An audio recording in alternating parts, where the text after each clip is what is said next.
नमस्कार दोस्तों, स्वागत है आपका आपके अपनी ट्यूशन एचआर क्लासरूम में। दोस्तों, हम कंप्यूटर के प्रीवियस ईयर क्वेश्चन डिस्कस कर रहे हैं। ठीक है, जूनियर असिस्टेंट यूपी के बेरियस एग्जाम के लिए। इसी क्रम में हम कल एएलयू सीपीयू वगैरह ये टॉपिक ख़त्म कर चुके हैं और हम कल कंप्यूटर का विकास ये टॉपिक है ना, कंप्यूटर के इतिहास कह लो, विकास कह लो। ठीक है, इससे हमने कल इस टॉपिक के 5 से 6 क्वेश्चन कल फिनिश कर लिए थे। ठीक है, और बिल्कुल टाइम वेस्ट नहीं करेंगे, आगे बढ़ते हैं क्वेश्चन संख्या 6 से। चलिए शुरू करते हैं। उससे पहले अगर आपको हमारा सेशन अच्छा लगता है तो प्लीज़ लाइक शेयर सब्सक्राइब कीजिए। ठीक है, अपना सपोर्ट दीजिए, है ना, इससे हमें भी मोटिवेशन मिलेगा। चलिए, प्रश्न संख्या 6। पहला कंप्यूटर बनाया गया था बिल गेट्स द्वारा, विल क्लिंटन द्वारा, चार्ल्स बेबेज द्वारा या मार्कोनी द्वारा? तो ये बनाया गया था आपके चार्ल्स बेबेज के द्वारा। चार्ल्स बेबेज के द्वारा पहला कंप्यूटर बनाया गया था। ठीक है, 19वीं शताब्दी में चार्ल्स बेबेज द्वारा सूचनाओं के प्रसंस्करण के उद्देश्य से इस यंत्र का निर्माण किया गया था। चलिए आगे देखते हैं। 7वां प्रश्न, कंप्यूटर जनक किसे कहा जाता है? चार्ल्स बेबेज, टिम बर्नर्स-ली, या फिर आपके डगलस कार्ल एंजलबर्ट या समीर भाटिया? तो इनको कहा जाता है हमारे चार्ल्स बेबेज को।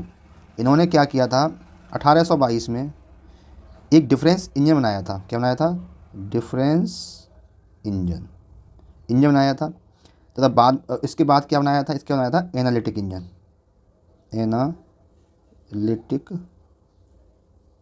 इंजन।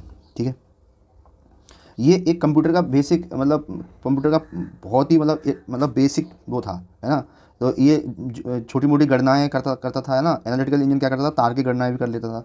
ठीक है, तो ये एक प्रोटोटाइप था कंप्यूटर का उस समय, है ना। इसके कारण ही इनको चार्ल्स बेबेज को कंप्यूटर का जनक कहा जाता है। कंप्यूटर का जनक किसे कहा जाता है? 8वां प्रश्न है, Lord Wellington, Jack Kilby, Bill Gates, Charles Babbage? तो बिल्कुल चार्ल्स बेबेज पर जाएंगे अपन लोग। कंप्यूटर का जनक कहा जाता है चार्ल्स बेबेज, कोई दिक्कत नहीं, आगे बढ़ते हैं।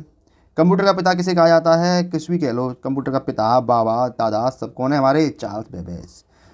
वह आदमी जो कंप्यूटर के जनक के नाम है चार्ल्स बेबेज। कितनी बार ये क्वेश्चन आया है विभिन्न परीक्षाओं में? 12वां, एक प्रोग्रामेबल कंप्यूटर की उदाहरण देने के लिए किसे याद किया जाता है? फिर से वही, क्या? चार्ल्स बेबेज, है ना। प्रोग्रामेबल कंप्यूटर सोच के आप कंफ्यूज नहीं होना।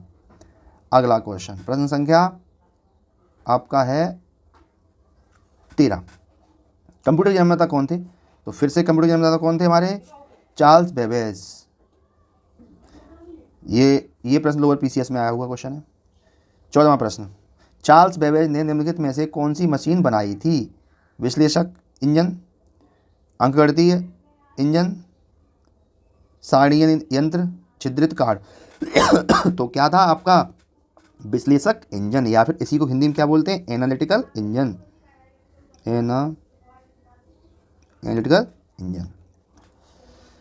15वां प्रश्न है मित्रों आगे आपके, कंप्यूटर के आविष्कारक निम्नलिखित में से कौन थे? बिल्कुल चार्ल्स बेबेज, है ना। आधा नाम लिख दोगे तो हमें पता ही चलेगा। ये देखो सीजीएल में एसएससी 10+2 में आया हुआ है। 16वां प्रश्न, गणना करने के जनक के रूप में किसे जाना जाता है? कंप्यूटिंग के जनक के रूप में किसे जाना जाता है? बिल्कुल हमें चार्ल्स बेबेज ही खोजना है। कहाँ है हमारा चार्ल्स बेबेज? विश्व का प्रथम इलेक्ट्रॉनिक डिजिटल कंप्यूटर कौन सा है? एनियाक है, सिद्धार्थ है, परम है, या फिर मेगा है? तो विश्व का प्रथम इलेक्ट्रॉनिक डिजिटल कंप्यूटर कौन है? एनियाक है। ये एनियाक कब बनाया था? 1946 में। एक यूएस के एक वैज्ञानिक थे, जेपी एकर्ट एंड जॉन मुचली ने बनाया था। ये सामान्य कार्य कर सकता था। प्रथम डिजिटल कंप्यूटर, बहुत ही इंपॉर्टेंट प्रश्न है, क्या था हमारा? एनियाक था। एनियाक था, वही क्वेश्चन देखो, ये सीजीएल में आया है, ये यूपी पीसीएस में आया हुआ है ना। कुछ नहीं छूटेगा आपका, चाहे कैसे भी आपसे पूछ ले। एनियाक क्या है? एनियाक एक इलेक्ट्रॉनिक कैलकुलेटर है, एक इलेक्ट्रॉनिक कंप्यूटर है, एक ही स्मृति युक्ति है, या एक इंजन है। तो एनियाक है आपका एक इलेक्ट्रॉनिक कंप्यूटर। पहला संक्रियात्मक इलेक्ट्रॉनिक अंकीय कंप्यूटर कौन सा है? एनियाक ही होगा यार, और कौन सा होगा? एनियाक। अगला प्रश्न संख्या 20, पहले इलेक्ट्रॉनिक अंकीय कंप्यूटर में क्या था? ट्रांजिस्टर थे, बाल्ब थे, कोड स्मृति था, या अर्धचालक स्मृति था? सीजीएल में आया क्वेश्चन है। पहले अंकगणितीय कंप्यूटर में क्या था? आपके बाल्ब थे। एनियाक पहला इलेक्ट्रॉनिक अंकीय कंप्यूटर था जिसमें पता है कितने बाल लगे थे? 7468 बाल लगे थे। ये अंकों का भंडार करने के लिए भी उपयुक्त था। ठीक है, 21वां, कंप्यूटर के आविष्कार से निम्नलिखित में से कौन संबंध है? आपका मैकमिलन है, या रंगा भाष्यम है, या एडिशन, या बेबेज? तो चार्ल्स बेबेज, कोई दिक्कत नहीं है। 22वां, हरमन होलेरिथ ने अपने टेबुलेटिंग सिस्टम में पूर्णता प्राप्त की और यह मशीन विकसित की। क्या कौन सी मशीन विकसित की हरमन होलेरिथ ने? आपकी एनालिटिकल इंजन, ये तो आपकी चार्ल्स बेबेज साहब ने की थी। सेंसर टेबुलेशन इंजन, या क्या की आपकी सेंसर टेबुलेटर अमेरिकी वैज्ञानिक हरमन होलेरिथ द्वारा विकसित मशीन है। यह अमेरिका में जनगणना में सहयोग के लिए बनाई गई थी। कब बनाई गई थी? ये बनाई गई थी 1890 में। सेंसस टेबुलेटर, सेंसस मतलब जनगणना, सेंसस टेबुलेटर। अगला इस प्रश्न में आपको विकल्प नहीं दे रखे, कोई बात नहीं, हमें ये इंपॉर्टेंट लगा इसलिए ले लिया हमने। अरिथमोमीटर का आविष्कार किसके द्वारा किया गया था? देखिए, ये एक थे Charles Xavier Thomas. Charles Xavier Thomas बहुत बड़ा नाम था। डी कूलमार, ठीक है, द्वारा किया गया था। ये प्रथम डिजिटल मैकेनिकल कंप्यूटर था। क्या था ये? प्रथम डिजिटल मैकेनिक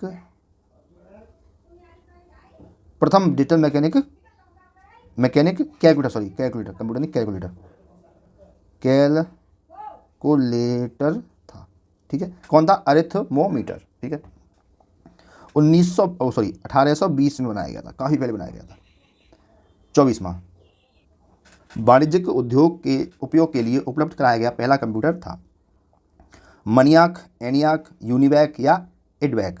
तो यूनिवैक आपका प्रथम वाणिज्यिक कंप्यूटर था जो कि उपलब्ध कराया गया था। यह कब बना था? 1954 में, जनरल पावर कॉरपोरेशन द्वारा। जनरल पावर कॉरपोरेशन द्वारा, ठीक है। 25वां प्रश्न, किसने संग्रहित कार्यक्रम की अवधारणा दी, जिसमें कार्यक्रम और संसाधित किया जाने वाला डाटा एक ही मेमोरी में संग्रहित किया जाता है? John von Neumann, Alan Turing, Charles Babbage, या बिल गेट्स? तो सही विकल्प है आपका John von Neumann. John von Neumann ने संग्रहित कार्यक्रम की अवधारणा को प्रस्तुत किया, जिसमें कार्यक्रम और संसाधित किया जाने वाला डेटा एक ही मेमोरी में संरक्षित किया जाता था। भारत का पहला कंप्यूटर कहाँ स्थापित किया गया था? भारतीय प्रौद्योगिकी संस्थान दिल्ली में, भारतीय विज्ञान संस्थान बेंगलुरु में, Indian iron and steel company Burnpur में, भारतीय सांख्यिकी संस्थान कोलकाता में। तो सही विकल्प है इसका भारतीय सांख्यिकी संस्थान कोलकाता में। सर्वप्रथम कब? 1952 में हमारे यहाँ पर कंप्यूटर स्थापित किया गया था। ये एक एनालॉग कंप्यूटर था। क्या था? एक एनालॉग कंप्यूटर था, ठीक है। इसमें गणना के लिए यूज होता था। किस शहर में भारत का पहला डाकघर एटीएम खोला गया? आपके चेन्नई में, दिल्ली में, या फिर हैदराबाद या मुंबई में? तो ये खोला गया था आपके चेन्नई में। भारत का पहला डाकघर एटीएम 2014 में कहाँ पर? चेन्नई में खोला गया था। 29, सर्वप्रथम एप्पल कंप्यूटर कौन सा था? एप्पल 1, एप्पल 2, मैकिन्टॉश, या एप्पल लिसा? तो कौन सा था? एप्पल 1। इसका विकास एप्पल कंप्यूटर कंपनी ने किया था। कब? 1976 में। निम्नलिखित में से कौन एक प्रारंभिक कंप्यूटर नहीं है? एटलस, लियो, एनियाक, या लिन? देखिए, एटलस, लियो, एनियाक और लिंक LINC ये सभी प्रारंभिक कंप्यूटर हैं, ठीक है।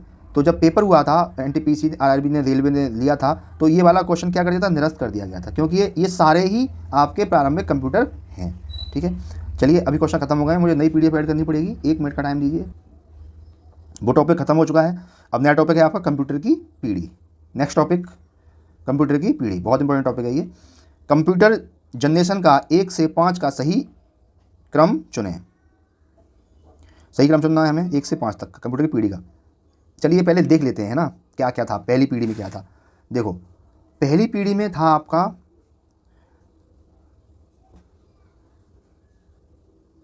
आपका था निर्वात ट्यूब, जिसे वैक्यूम ट्यूब भी बोलते हैं ना। पहले में था आपका निर्वात ट्यूब, इसलिए इनका साइज बहुत बड़ा होता था। दूसरी पीढ़ी में था इनके ट्रांजिस्टर, ठीक है। तीसरी पीढ़ी में था इंटीग्रेटेड सर्किट यानी IC, इंटीग्रेटेड सर्किट, है ना। चौथी में था आपकी माइक्रो प्रोसेसर, ठीक है, या आप VLSI कह सकते हैं, वेरी लार्ज इंटीग्रेटेड सर्किट, ठीक है। और पांचवी पीढ़ी में था आपका ULSI और LSLS, ठीक है, ये थे पांचवी पीढ़ी में, है ना। अब देख लो इसमें कौन सा विकल्प आपका सही हो रहा है।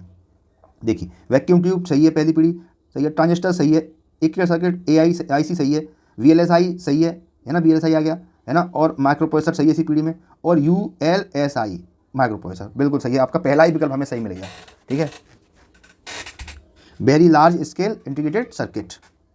अगला प्रश्न दूसरी पीढ़ी, अच्छा पहली पीढ़ी खत्म, दूसरी पीढ़ी देखो, एक क्वेश्चन था भैया पहली पीढ़ी से। कंप्यूटर की किस पीढ़ी में ट्रांजिस्टर का प्रयोग हुआ है, किसको नहीं पता है। कंप्यूटर की प्रथम पीढ़ी में तो वैक्यूम ट्यूब थे, तो दूसरी में ट्रांजिस्टर थे, तीसरी में क्या थे, IC चिप थी, चौथी में IC चिप, चौथी में क्या थे आपके माइक्रो प्रोसेसर थे, तो दूसरी में क्या हुआ है आपका यूज, ट्रांजिस्टर यूज हुआ है। वैक्यूम ट्यूब ट्रांजिस्टर से स्थानांतरित किए गए थे, कौन सी पीढ़ी में किए गए थे, चौथी पीढ़ी कंप्यूटर, पहली पीढ़ी कंप्यूटर, दूसरी पीढ़ी कंप्यूटर या तीसरी पीढ़ी कंप्यूटर, तो ये किए गए थे आपके दूसरी पीढ़ी में। अभी ये पिछला क्वेश्चन आया था, दूसरी पीढ़ी के कंप्यूटरों का काल क्या था, जो सही विकल्प है इसमें वो है 1955 से 1964, दूसरी पीढ़ी कंप्यूटरों का काल था। थर्ड जनरेशन, इतने क्वेश्चन है इससे। थर्ड जनरेशन प्रश्न संख्या 2, निम्नलिखित कंप्यूटरों का लघु रूपण संभव हो सका है निम्न के प्रयोग से। ट्रांजिस्टर, समकलित सर्किट, है ना, इनको IC चिप बोलते हैं, IC चिप बोलते हैं, नैनो पदार्थ या अति संचालक, तो सही विकल्प है आपका B, है ना। इंटीग्रेटेड सर्किट के प्रयोग से जो कंप्यूटर है काफ़ी मतलब लघु रूप, मतलब काफ़ी छोटे हो गए हैं, ठीक है, जैसे ट्रांजिस्टर, प्रतिरोधक, संधारित्र आदि लगाए जाते हैं इसमें, है ना। अगला क्वेश्चन तीसरा, IC के वर्गीकरण का आधार क्या है, ट्रांजिस्टर की संख्या, कंप्यूटर का प्रकार, उत्पादक कंपनी या डायोडों की संख्या, तो IC के वर्गीकरण का आधार क्या है, ट्रांजिस्टरों की संख्या। जैसे अगर SSI चिप होगी तो हो गया, ट्रांजिस्टर संख्या कितनी होगी, 100 से कम होगी, ठीक है। MSI होगा तो क्या होगी, 100 से 1000, ठीक है, ट्रांजिस्टर होंगे, है ना। LSI होगा तो 1000 से 1 लाख होंगे, है ना। VLSI होगा तो क्या होगा, 1 लाख से अधिक होंगे, है ना। और ultra large scale integrated circuit IC क्या होगी तो क्या होगा, 1 मिलियन से अधिक होंगे। तो कहने का बात यह है कि IC चिप के वर्गीकरण का जो आधार है वो क्या है, ट्रांजिस्टरों की संख्या। जैसे जैसे ट्रांजिस्टर बढ़ेंगे उनके लेवल बढ़ता जाएगा। संगणकों के IC चिप प्राय बने होते हैं लेड से, क्रोमियम से, सिलिकॉन से या सोने से, तो ये बने होते हैं आपके सिलिकॉन से। सिलिकॉन एक अर्धचालक पदार्थ होता है ना, ये हमारे IC बनाने के काम आता है। पाँचवा, कंप्यूटर के लिए IC चिप्स प्राय किस पदार्थ की बनी होती है, सिलिकॉन, सीसा, अभी आया है, कितनी बार करोगे, सिलिकॉन से बनी होती है IC चिप। इलेक्ट्रॉनिक्स में IC का पूर्ण रूप क्या है, इलेक्ट्रॉनिक में internal circuit, independent circuit, integrated circuit, IC का फुल फॉर्म। कंप्यूटर में IC का अर्थ क्या होता है, हिंदी में पूछा है भैया। एकीकृत आवेश, आवेश तो मतलब ही नहीं है, धारा है ही नहीं, आंतरिक मतलब ही नहीं है, एकीकृत परिपथ। आठवां प्रश्न, कंप्यूटर में प्रयुक्त IC चिप सामान्यतः किसके बने होते हैं, बिल्कुल दिमाग नहीं लगाना है, किसके बने होते हैं, सिलिकॉन के। अच्छा इसका कुछ हिस्ट्री देख लेते हैं, ठीक है। जो IC चिप का विकास है, IC का विकास ये आपके 1958 में एक आपके वैज्ञानिक थे, जैक किल्वी एंड रॉबर्ट नोई, इनके द्वारा किया गया था। सिलिकॉन अर्धचालक की सहायता से ये बनाए जाते हैं। कंप्यूटर हेतु आवश्यक IC चिप सामान्यतः किसके बने होते हैं, सिलिकॉन के, कोई मतलब ही नहीं है कुछ और देखने का, है ना। इंटीग्रेटेड सर्किट चिप किसकी परत लगाई जाती है, सिलिकॉन, निकल, मत आगे बढ़ो ना, सिलिकॉन ही कर दो डन। कंप्यूटर में प्रयुक्त IC चिप बनी होती है सिलिकॉन, टंगस्टन, तांबे, प्लेटिनम, PCS मेंस सिलिकॉन की बनी होती है। प्रश्न संख्या 13, कंप्यूटर के IC चिप प्राय बनाए जाते हैं सिलिकॉन के, कितने प्रश्न है देखो। कंप्यूटर के लिए IC चिप आमतौर पर निम्नलिखित के बनाए जाते हैं, सिलिकॉन बनाए जाते हैं साहब।